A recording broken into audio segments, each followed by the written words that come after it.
It is Tuesday, May 26th, 2026. This is another edition of Baseball Today, presented to you by T-Mobile. That is my man, Trevor Plouffe. I am Chris Rose, producer Dan, along for the ride as well, as you are joining us from the Windy City. How you doing, brother? I'm doing great, Chris. I love Chicago. It hasn't been windy at all, and everyone's saying like this is their first week of great weather. So I'm happy that we're here to catch it because there really isn't a city like Chicago when the weather is good. It's beautiful. Yeah. You can walk all around it. Big fan.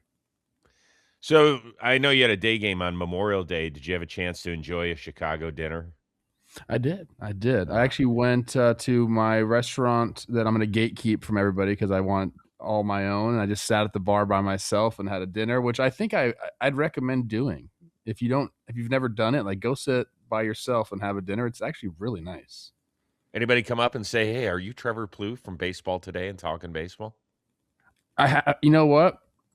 No, not in Chicago, but there was a security guard in Boston, and I'm blanking on his name right now. I apologize. He said he listens to our show every single day. His dad was a sports writer, so he enjoys it. So shout out that guy.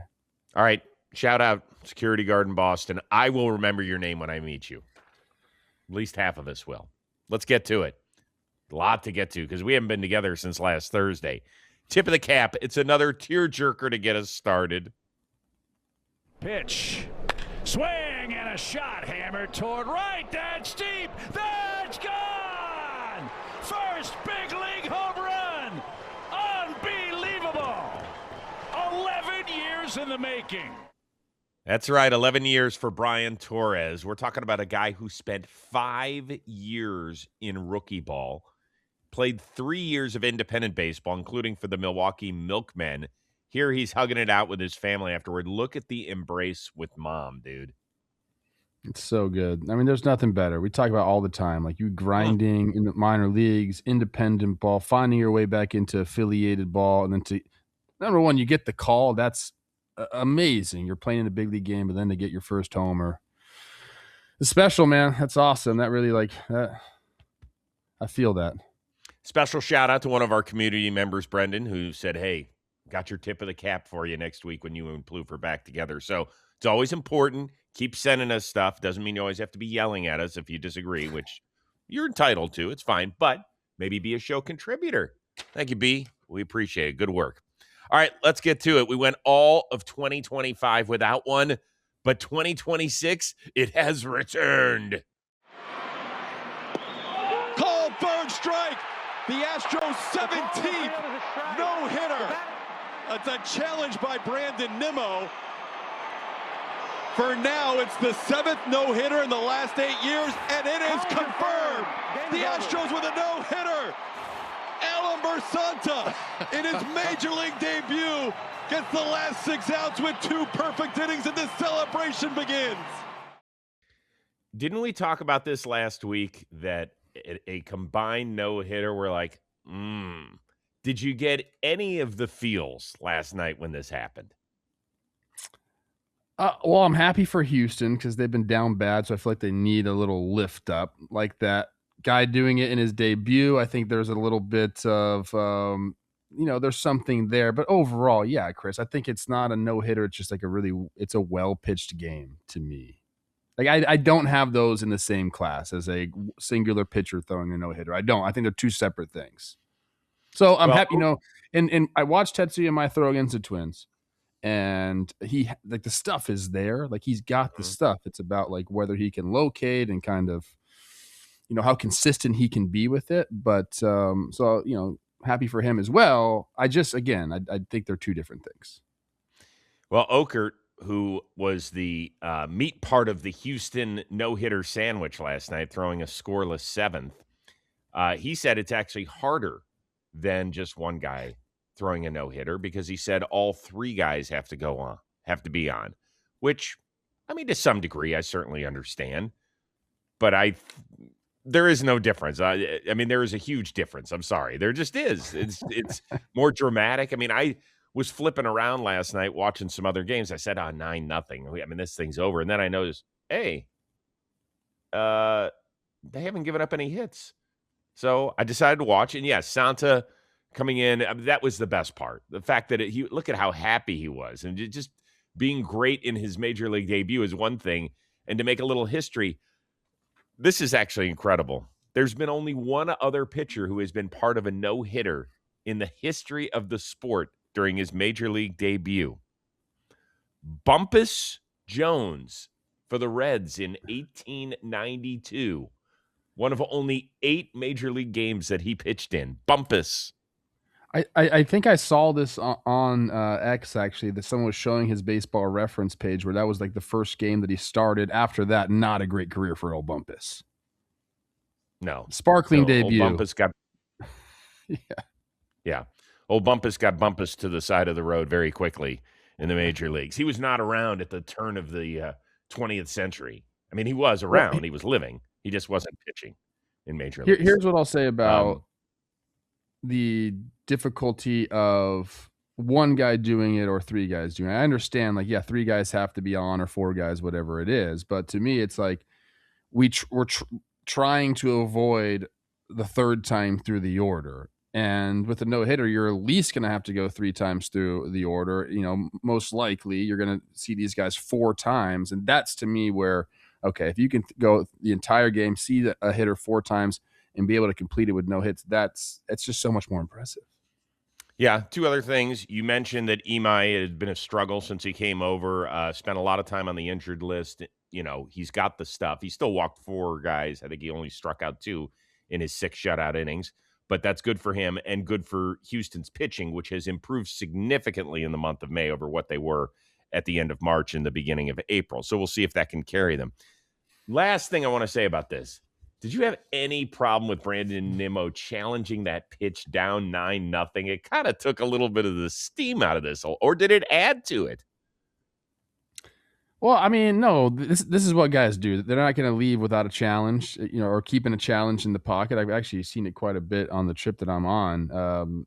I have no problem with it, Chris. And yeah, I think sometimes it does add to the drama, even though you could see the ball like clipping the K zone, so you kind of knew he was out. I have no problem with it. Okay. Felt a little weird. You did? I don't know. I was like, okay, yeah, they're jumping for joy. And then we hear, well, he's challenging the call. It's like, it's bad enough it's a combined no-hitter, let alone now we're going to throw a challenge in there. But I guess it was kind of fun because they're like, no, it is good. Well, yeah. By the way, they said on the broadcast that it was a 17th no-hitter. According to MLB.com in the story, it's their 18th no-hitter and their 5th combined no-hitter. They've thrown 7 of them since 2019, which is a ridiculous number. Wow. It's crazy. The Astros alone? Yes. The Astros alone. The Cubs are the only other team that has more than 2, I think. I think they've got 3. I can remember a few of them, but that's a lot. Yeah, they've had some combined. Blanco, remember, threw one a couple years ago. They've had several. I think maybe 3 of those 7 have been combined. It's crazy what's going on. There you go. Enjoy your no-hitter. Let us know if it's drastically different for you as viewers. I suppose if it happens, I'll be curious. Like the Guardians, I think, have the longest drought without one. It's been since Len Barker's perfect game in May of 1981. So I'm trying to think how I would feel if we broke the string with a combined no-hitter. I don't think I'd feel very good about it. That's wild that you haven't had a no-hitter since 81. Yep. The Cleveland Guardians. Okay. Yes. Back then we were called, I'm old enough to remember them as the Cleveland Indians. Yes. Just saying. All right, now it's time for our Baja Blast of the Week. It's presented by Mountain Dew Baja Blast. We take a look at the 420-foot-plus home runs from this past week. Just talked to you a little bit about Brandon Nimmo complaining about the strike zone. Here, he could recognize the strikeout in Anaheim, 436 for Nimmo. Oh, man. Up in the bushes there in center field. One of the crazier batter's eyes in all of the league. He gets it up there on the turf. That's a bomb, Chris. That's a shot over Trouty's head. Good work. Randy Arozarena. Ooh, this was from Monday night. Oh, he stood and stared. Why not when you hit 437? I mean, yes, look out for that ambulance. I mean, that thing was toasted right there, Chris. Yeah, just take your time. I think Ooh, the a A's had a lean little back. problem. The A's broadcast had a little problem with him pimping it, but who cares? You hit it that far, pimp. They had a problem with that? I guess. I don't know. Have they Colton seen Cowser, baseball? boy, what a nice weekend he had. We'll talk about that a little bit later. This off of Kenley Jansen for the walk-off over the weekend. Game 1 of a double dip. He mashed it 439. Yeah, that was not a two-strike, put the ball in play hack right there, Chris. That was, I'm going to get my pitch and send it. Whew. Sheesh. Sal Stewart hitting one 440 in the city of brotherly love. Yeah, he's got that pop. Oh, man. That was second deck? Yeah, that was a real shot. Oof. Oh, my gosh. I mean, Alvarado, probably 96, 97 in, probably 108 out. Love that. And finally, Juan Soto, who's been a little dinged up as of late, but down in Miami, made a memory, 4-4-8 on that one. I mean, we've walked around that stadium. That's a shot right there. Oh, yeah, I want to see the slow-mo. Oh. Gosh, that's such good swing. It's pretty. And remember, for this MLB season, keep a close eye on the 420-foot-plus home run that unlocks your free Baja Blast. Well, that tall guy was back at it again. Jacob Misiorowski. He continues to be a hit because opponents can't hit him. 2-2. Struck him out. He's got a dozen. Ties a career high for Jacob Misiorowski and leads to an ovation. I don't know if you heard the number after, but 57 pitches of 100 or more. Does that number mean anything to you? Is it surprising? Like, no, just another day? Yeah, that's what I do. I throw hard, so. He's hilarious. That's what I do. I throw hard. Aw, shucks.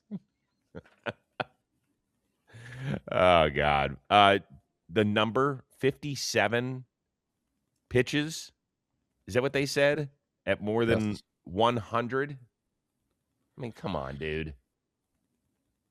It's very, very impressive. And, we saw flashes of it last year where, he looked like he was going to be, the next big thing in baseball. Then, had some injuries, dealing with some mechanical stuff. He gets demoted to the bullpen. We all know how it goes. But this year, clean bill of health in the offseason, they told him to get a little bit bigger, work on the strength in his lower half. He's done that. So he has the sustained velocity now. Like, being able to touch 104 like he has is crazy enough. But to be able to sustain that velocity throughout a game. I mean, I had this thought, please don't kill me. It's like Mason Miller as a starter, essentially. Like, that's what he's doing. That's how dominant he's been. Yeah. I mean, why would people be upset? That's exactly what you're seeing. You're seeing 6 or 7 innings of Mason Miller, which that seems unfathomable, but that's exactly what it is. So some numbers for you out here. Miz has not given up an extra base hit in over a month. He joined the 2021 version of Jacob deGrom as the only players since 1901 to strike out at least 100 batters and give up fewer than 50 total bases in their first 11 starts of the year. When you're watching him right now, do you feel like you're seeing something historic? Historic is a big word right there. I mean, I think after the season, if this continues, we can look back and say, what a historic season. As we're in it, May 26th, I don't know if I'm going to give him that. It's been very impressive to watch. I think we understand. This is kind of how I feel about it. He is setting the bar for pitchers behind him now. And not everyone's going to come up and be able to sustain 100 miles an hour. But I think when it takes someone to do it first. And we see this in sports a lot. It takes someone to do it first to like get into people's minds that it's possible. And then, people start to get to that level as well. So I just think we're going to continue to see pitchers and the velo rise, and Misiorowski as a starter is going to be like one of the first that we talk about, but there's going to be more guys coming up behind him. That's what we're paying for right now. That's what we're training for right now. But to be able to see it, I think that also unlocks something in the guys that are coming up. So I don't think it's historic yet, Chris, but again, it could get there, with more sustained success. So there's the one side of history where you just look at the numbers, and I think that's what makes baseball so great, is that we can go back 150 years and compare, and then you can draw your own conclusions with arguments about who was playing and who wasn't playing at the time, how good the players really were back then as opposed to what they are now, what we're teaching, what sort of labs we're using, how we're utilizing pitchers, all that stuff. And that's what makes it fun to go have your arguments and try and be persuasive one way or another. There's the other thing. There are the showstoppers, and he is one of 3 of them right now that we have at the major league level as far as starting pitchers go, and I think they're all in the National League. I think it's Misiorowski. I still think it's Skeens, although he has certainly cooled off the last couple of weeks, and I think it's Ohtani just because of the kind of positive freak show that he is with the hitting and the pitching. But I think that's it. I don't think there's one guy in the American League right now, although wonderful because Skubal's out. And, Schlittler's had this remarkable season, and there are certainly guys who are incredible talents. But no, I don't think people are running to the box office to go see those guys the way that they would. Like if Misiorowski is coming to your town for one stop and he's pitching the middle game of a 3-game set, and you have a chance to go to a game during a 10-game homestand, you are going to say, that's the one I want to go to. And to me, that can somewhat make you historic. I think he's burst through in under a season to arrive at that platform. I'm trying to think about other people now. You put me on the spot here. Who else is must-watch TV? Like Christopher Sanchez, to me, actually, if I had to vote, I would vote him the National League Cy Young Award winner right now. And as great as he is, I think he had a 13 strikeout performance the other day. Yeah, he's been incredible. Misiorowski is you mentioned it. It's like watching Mason Miller pitch 6 straight innings or 7 straight innings. You just don't see that. And so that's my point. It's not that I thought you were going to put Chase Burns in there. You've been pushing Chase Burns on me. He's been great. Yep, he's been great. But I think right now it's must watch. I mean, Skeens does get put in there just because of what he's done to start his career. I think if you're saying what's the funnest watch in baseball right now, it's Miller and Misiorowski. Those two together. I wouldn't even Ohtani's great and he does everything and I understand the impact he's had, but freak show guys, to me, it's Miller and Misiorowski. I'm just talking about going to buy tickets. That's all I'm saying. How many guys would you buy tickets for to go start a game? Mason Miller, you can't do it because you don't know if he's pitching that night. Ohtani, pitch, yes. Skeens, absolutely. And Misiorowski, it's that simple. I mean. Okay. I actually agree with you. That's it to me. Maybe there's some other people and you can throw them in the I'm talking about guys that,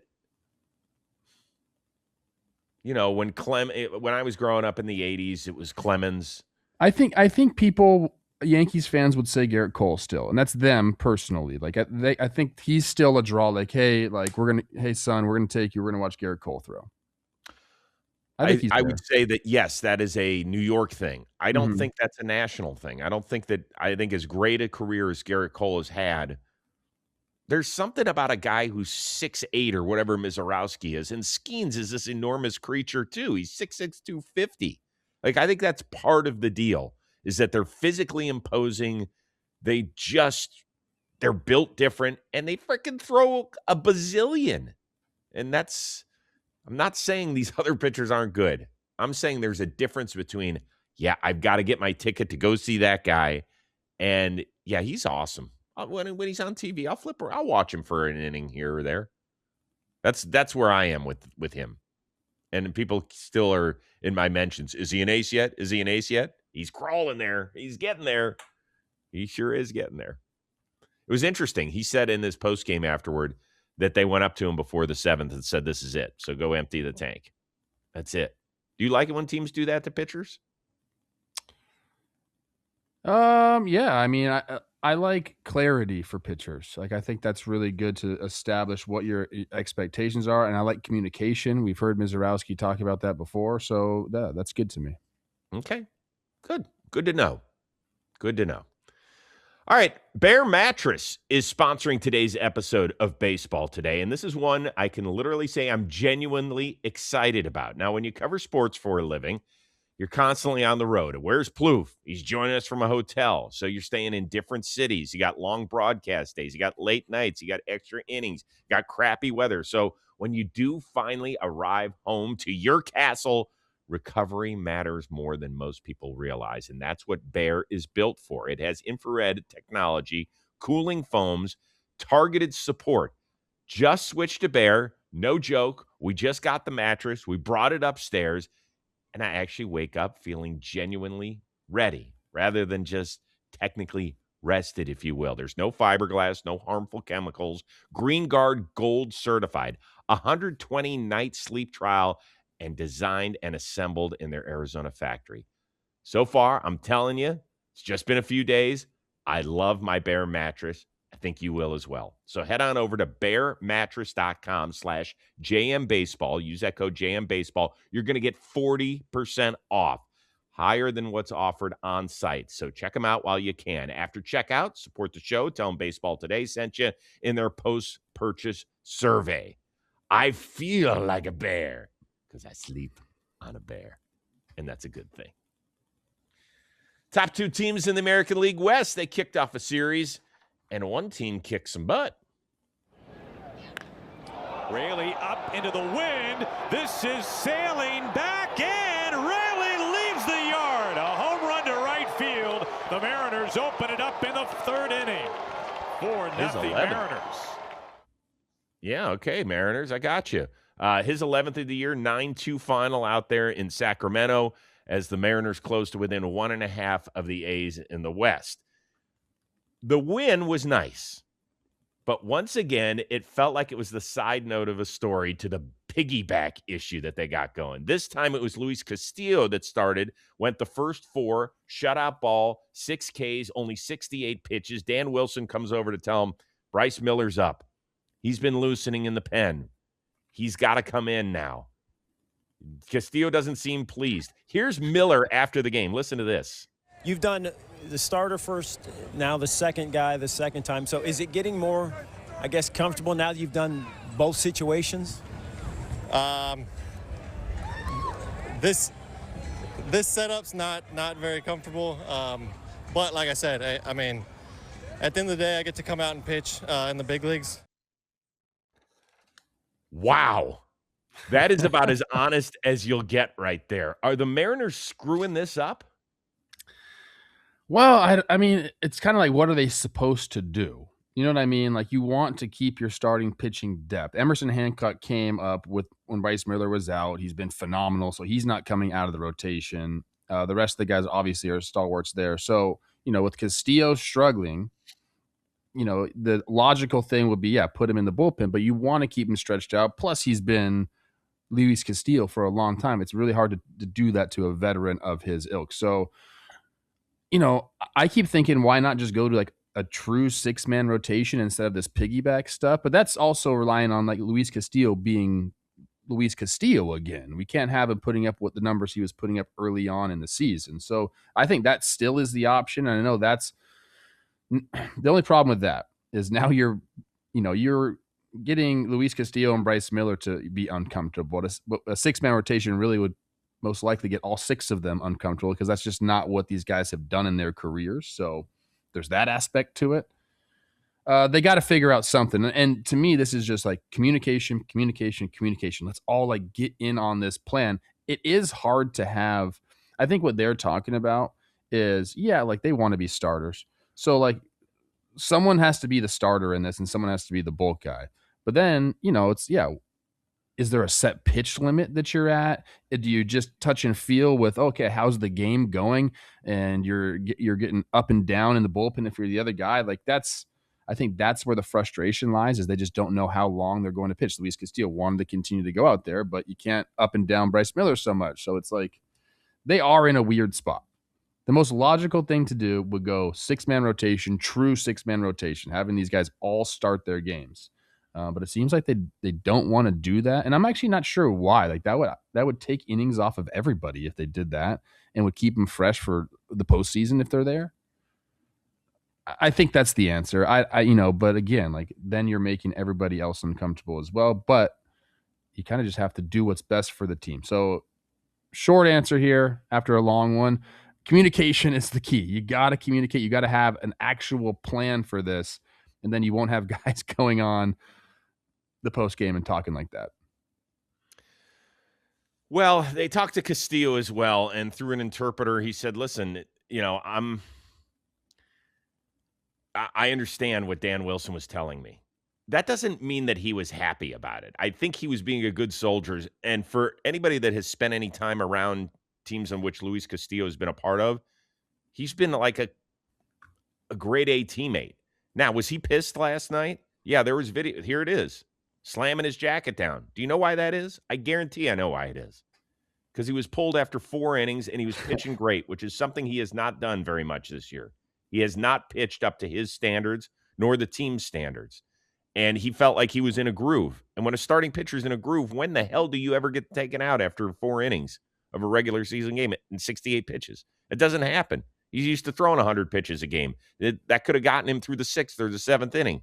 And so that's what he wanted to do. Now, but because it was Bryce Miller's turn to throw this day, they were like, well, screw it. We're just going to use those 2 pitchers, and hopefully we can get through. I mean, they were lucky. They were leading 9-0 or whatever it was at one point, I suppose, because last week when we talked about this, they were trying to get Luis Castillo through a certain number of innings, and they didn't bring in Andres Munoz until it was a dirty inning, and it ended up costing them a win. So are we going to be talking about this every time, every 5 days? Is that the way? Because it's going to blow up in their face more than once. It didn't even blow up in their face, and we're still talking about it. So how is this best for the team? Yeah, I mean, that's the thing is you have to have a set plan, and then that can coincide with bad managing in a game. Like you're saying, like we got to get him to this level. We got to get him to this pitch count. Well, now you don't give your closer time to warm up and don't give him a clean inning. That hurts. Yeah, to me, I think it's as simple as just saying, guys, I know that this isn't ideal, but we're going to go 6-man, like a true 6-man. But again, Castillo has to pitch well for that to like be a viable option. Yeah. That's not, so that's that throws a little wrench there, but that to me would solve a lot of these issues. Yeah, there were some Mariners fans who were saying he can't sit there and bitch up a storm when he hasn't held up his end of the bargain this year, but he has throughout much of his career. So I don't know why we're flushing several years of good service down the drain based on a couple of crappy months, but I know we do live in the here and now. I don't know. Here's one thing I wouldn't do. I would not trade Luis Castillo, because with the way guys go down in this sport, and several of the guys on this staff have had injury issues, there's no way in the world I'm trading a guy who has done it successfully at the major league level just to clean that up. Now, the Mariners are just going to have to live with this because the questions are going to get asked. And like I said, last week's debacle is not going to be the only time it blows up in their face. So they're just going to have to be prepared. And if you're going to dive headfirst into it, you have to be willing to deal with everything that comes along with it. Just talk it out, guys. Just talk it out. Come on. There's another side of it. Bryce Miller hasn't started earning his money yet at the major league level. You think he wants to be coming out of the bullpen, pitching in a 7-8 run game? I mean, no, because that affects arbitration big time. And they'll point to lack of starts. They'll point to low leverage. They do whatever they can. So yeah, like the arbitration system stinks because of that. But starters want to be starters. It's an ego thing. It's just what they know. And yes, it can affect your paycheck. A lot going on there. Congratulations to Nick Kurtz, by the way. Keeps getting on base, tying records, getting up with some of the greats of the game in terms of like when you're on, 23 and younger, consecutive game on base streak in a single season. We're talking about some of the best in the history of the sport. That dude's ridiculous. Awesome. All right. Look who's smoking hot. You mentioned him last week when we were together on Thursday. I think it's the Arizona Diamondbacks who have now won 10 of their last 11 thanks to a shining star. The eyes in that 9-game streak, and he adds to the total. He drops it into center. Moreno's home. Here comes Fernandez. The throw is offline. Ketel Marte has done it again. That's his third hit and third RBI today. Do you believe? Ooh, I believe that they have some really good players in that lineup that are really hot right now. Look, we understand what they can be as an offense because Corbin Carroll is so good. I believe he leads the National League in OPS right now. That's awesome. And Ketel Marte, and you have, it is a top heavy lineup there, but they can carry an offense. Those guys at the top there. Bullpen's been a lot better. Seawald's been great in save opportunities, and they have a bunch of guys they can go to. Ginkel's been great in the role that they have him in. So I like that. Starting pitching has been so good for them lately. That's kind of where I question long term. Erod's been great. Soroka's been great. Ryan Nelson's, I think he's put together 6 quality starts in a row. So they have it there. Do I believe in Zach Gallen this year? I guess I can. So the more and more I talk and think about the Diamondbacks, the more and more I like them. They play good defense. They run the bases well.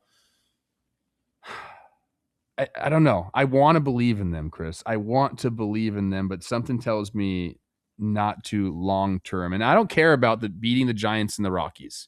If that's what you're going to bring up, I don't care. You play who you play. You play your schedule.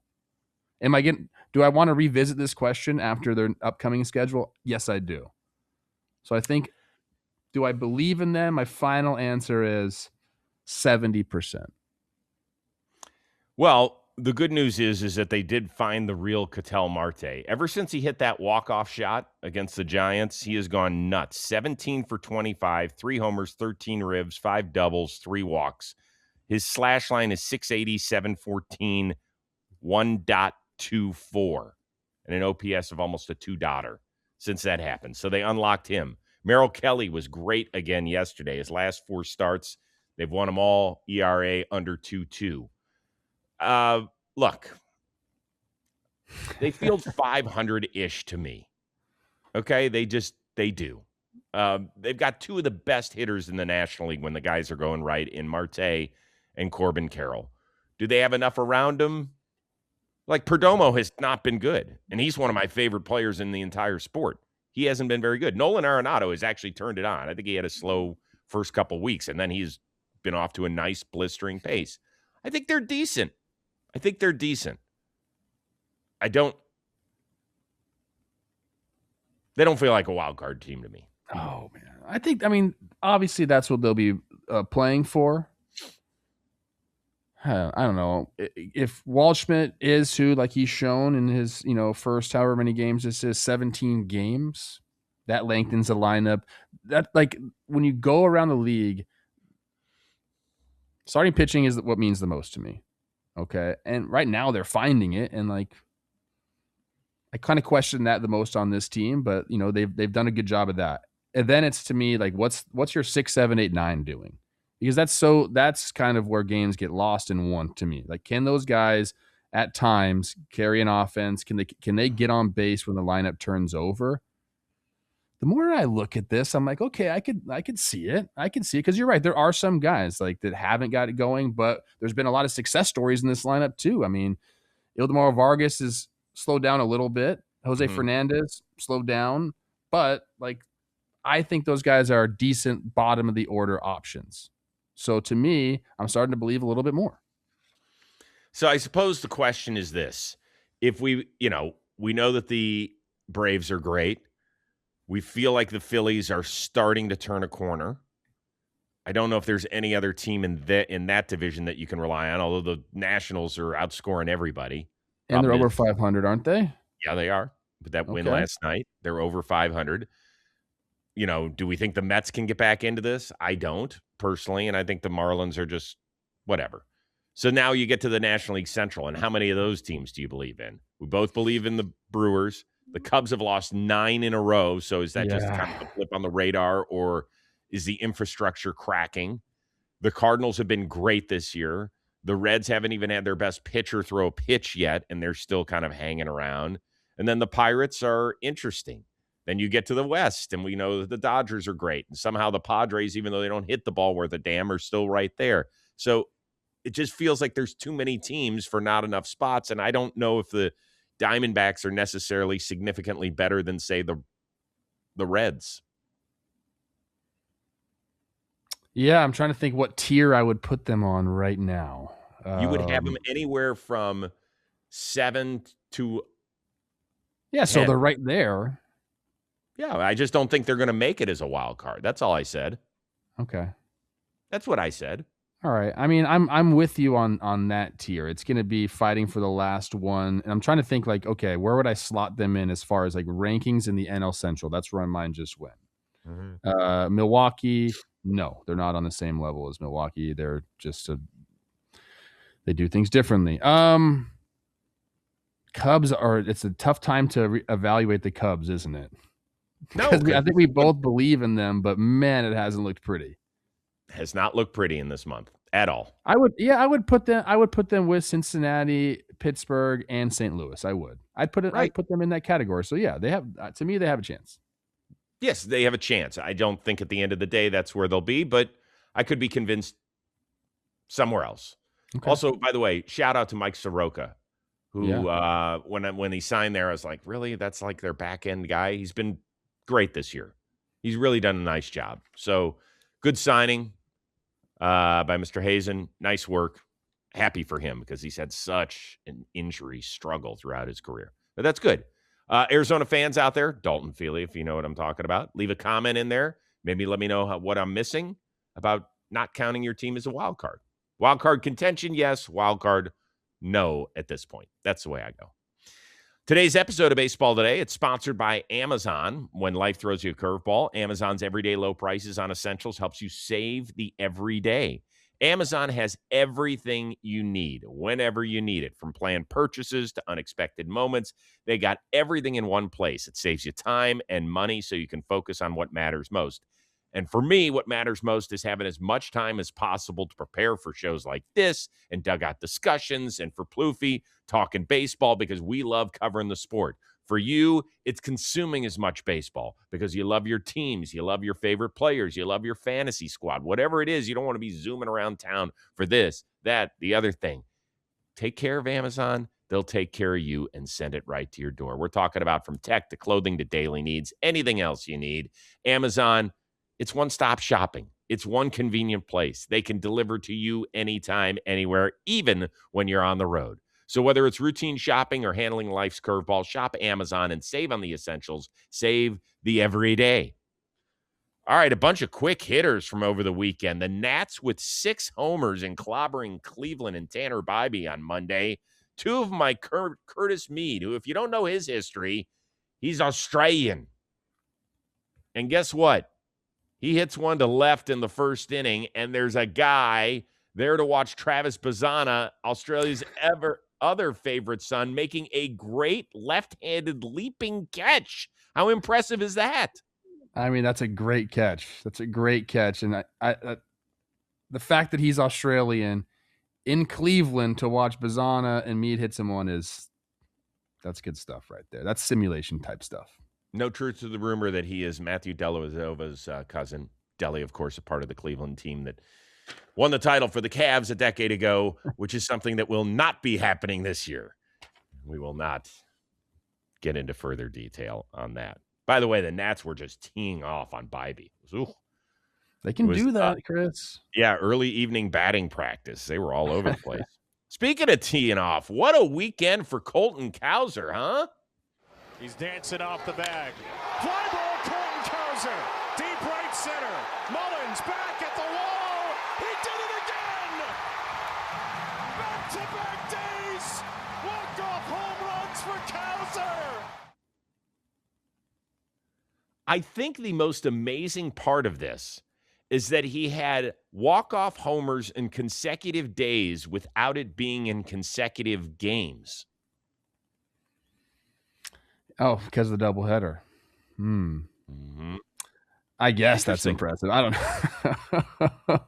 know. No, for Colton Cowser, there's no better feeling than that. We talked about we saw the 1-2 pitch off Kenley And those were not cheap homers at all. Either one of them, man. That's putting the team on your back.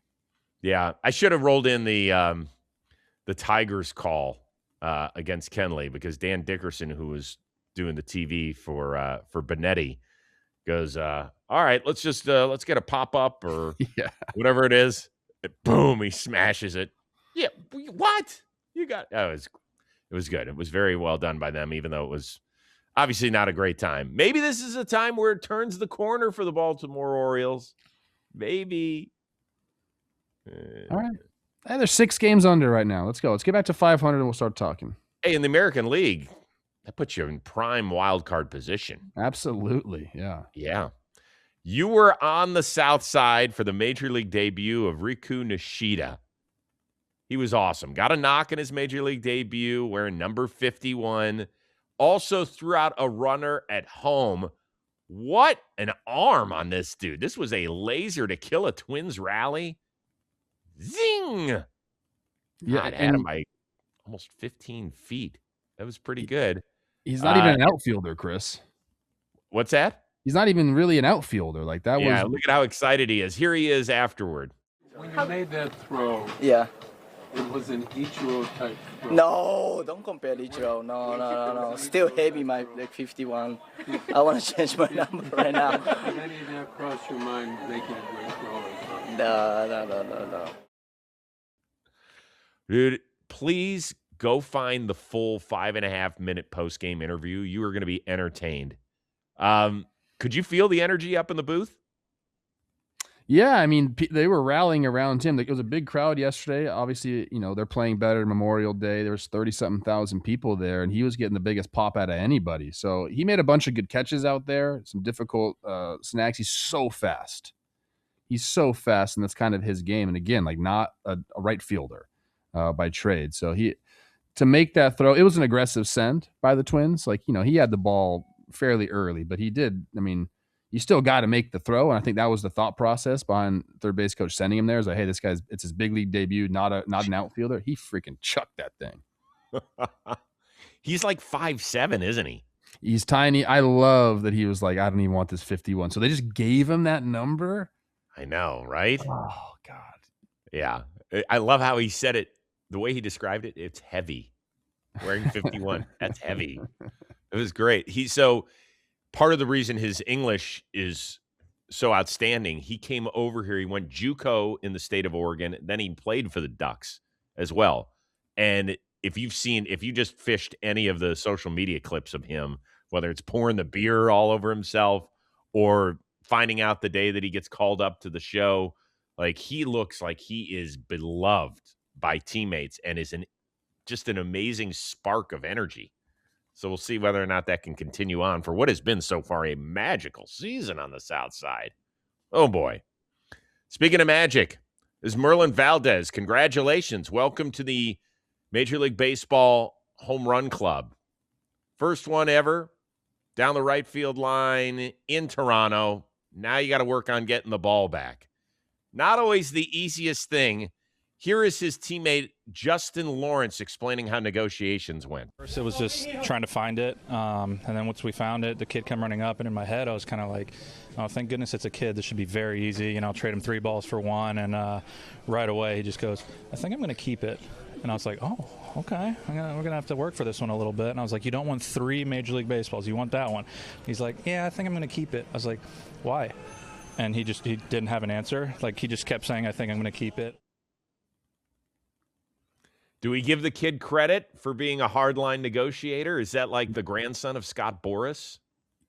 Yes, give him credit. 3 baseballs for the guy's first homer. That's not going to cut it, Justin. Let's go. That was a bad first offer by Justin Lawrence right there. That was like Mr. Wonderful on Shark Tank. Like just an offer that no one's going to take. Like if you're the kid, you're like, give me a Conor Griffin bat. Something like you have the power right now. You got to use it. Use that leverage. Oh, man. So it's pretty obvious that the kid was sent over as a plant, because if he didn't have a follow-up answer, like when Lawrence asks him, well, why are you thinking of it? He repeats again, like he was a robot. I'm thinking of holding it So obviously the parents or whatever adult took him to the game did not go over the second layer of questioning. He wasn't on the phone, though. Yes, he was on the phone, but maybe they forgot that Paul Skeens is in that dugout. Just saying. I would have asked for that too. Yeah, give me a Skeens ball, give me a Connor Griffin bat. Boom. Right. Yeah, Skeens and Griffin. I mean, nothing against Valdez here. Like, great. Awesome. Good work. I want the guys that are going to have a little staying power, and I'm going to hedge that maybe one of them might end up in Cooperstown, if not both. So I'm going to play the long game. If we're really going to negotiate. What? We're pumping the brakes on the Cooperstown talk. All I'm saying is that if you are playing the long game, would you like a signed bat from Mr. Valdez or a ball from Skeens and Griffin? Skeens would have been my go-to first, for sure. Yeah. Let's not just send the kid in as a prop. Let's really, go. Here you go, folks. If you're sitting near a home run area, go in with a game plan. You can even write the notes in your phone. Don't send the kid out there on his own and just memorize one line. I'm going to hold on to it. It worked. Not good enough. It worked. I guess. Didn't exactly come back with the A+ material. Okay. Like to know it. Anybody ever had to negotiate? Like, have you caught a home run ball that was meaningful to a player and then either gave it back? Some people just give it back. We just want a picture or whatever. That's great too. I love that side of it. Love to know if you were ever part of something milestone-y, if you will. All right, last thing before we get out of here. Let's talk about the Bryce Harper Instagram video, which has like millions and millions of views with the toothpaste, where he squeezes the toothpaste in his mouth instead of putting it on the brush first. So is he a genius or psychotic? That's absolutely psycho right there. That's a psycho move. It's along the same lines of people who get like ketchup packets and squeeze those into their mouth instead of putting it like on their food. Yeah, it's the same thing, Chris. It's ridiculous, Bryce. Like, I defend you all the time. I'm your biggest supporter, and you do this to me? Like, how could... He's hurting me a little bit here. We can't have that, Bryce. Like, we can't have that. And maybe he did it on purpose. Is he Stephen A. Smithing us right now? I don't know. But it's working. I still love you, Bryce. So I thought to myself, I can't judge a man unless I've walked in his shoes. Oh, God. So last night, I tried it. I had to try it. You know, it's not fair for me to read ads without trying the product first, right? Like the Bear mattress, got one. Okay. So I had to try the toothpaste in the mouth first. Never again. Did you puke? Yeah, it's disgusting. I didn't puke, but I was like, this just isn't right. Michelle looked at me because she saw what I was doing. She's like, what are you doing? She said, if you have Bryce Harper's bank account, go for it. What? Or hair, go for it. But that's like I don't want to see it again. It's like putting a toothbrush in your mouth with the toothpaste on it, but you don't wet it first. That's also psycho behavior. Well, that just sounds not healthy. You got to go. You can take your toothbrush, put the toothpaste on, run it under the faucet to get it wet, brush your freaking teeth. That's the natural order of things. Get with it, people. And get an electrical toothbrush too. Don't be brushing your teeth without an electrical toothbrush. Well, but when you're on the road for a while, it's sometimes hard to bring those. You brought it with you? I remember the first time I ever brushed my teeth with an electrical toothbrush. It felt like the first time actually brushing my teeth. Yeah. It's totally different. Yeah. It's a game changer. Do you know that you're not supposed to move it around your mouth like this? You're just supposed to hold it in place. You kind of have to get a little something. No, you're just supposed to hold it in place. Well, you got to move it eventually. Well, you have to move it from spot to spot, but you don't do this like when you have just a regular manual toothbrush. Okay. Where you have to do this. Yeah, you're letting it work. You're letting it do its thing. Let it do its thing. You're just supposed to hold it in place and then move on to the next tooth. And then if you have like cinnamon flavored toothpaste or something like that, get out of here. It's not dessert. Some people do that, Chris. You know what? I don't know. We need to, as a society, need to just figure it out.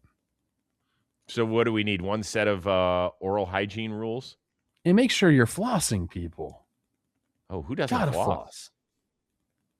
They even A lot of they people even don't have the floss, little ones Chris. that are A easy lot if of you don't want people. to pull the full string, just the little individual ones. Yeah, I like the string better. Do you? Oh, you like to really squeeze. You like to cut off the blood flow into your fingers. Yeah. See how tight you can make it. What a weird ending to the show. What a weird ending. Well, let us know. Were you thumbs up or thumbs down to Bryce's? He's very, very good at getting us all uppity about social media, between the banana bread and some other things that he's done over the years. Yeah. And Bryce, get that OPS back over 9. We need to be calling you elite. 878, not elite. Maybe change up your toothpaste game. Just a thought. All right, back at it again tomorrow. We cannot wait. That'll be awesome. For our one-of-a-kind producer, Dan Rourke, the uber-talented and electric toothbrush-using Trevor Plouffe, I am Chris Rose. We will see you Wednesday here on Baseball Today, presented to you by T-Mobile.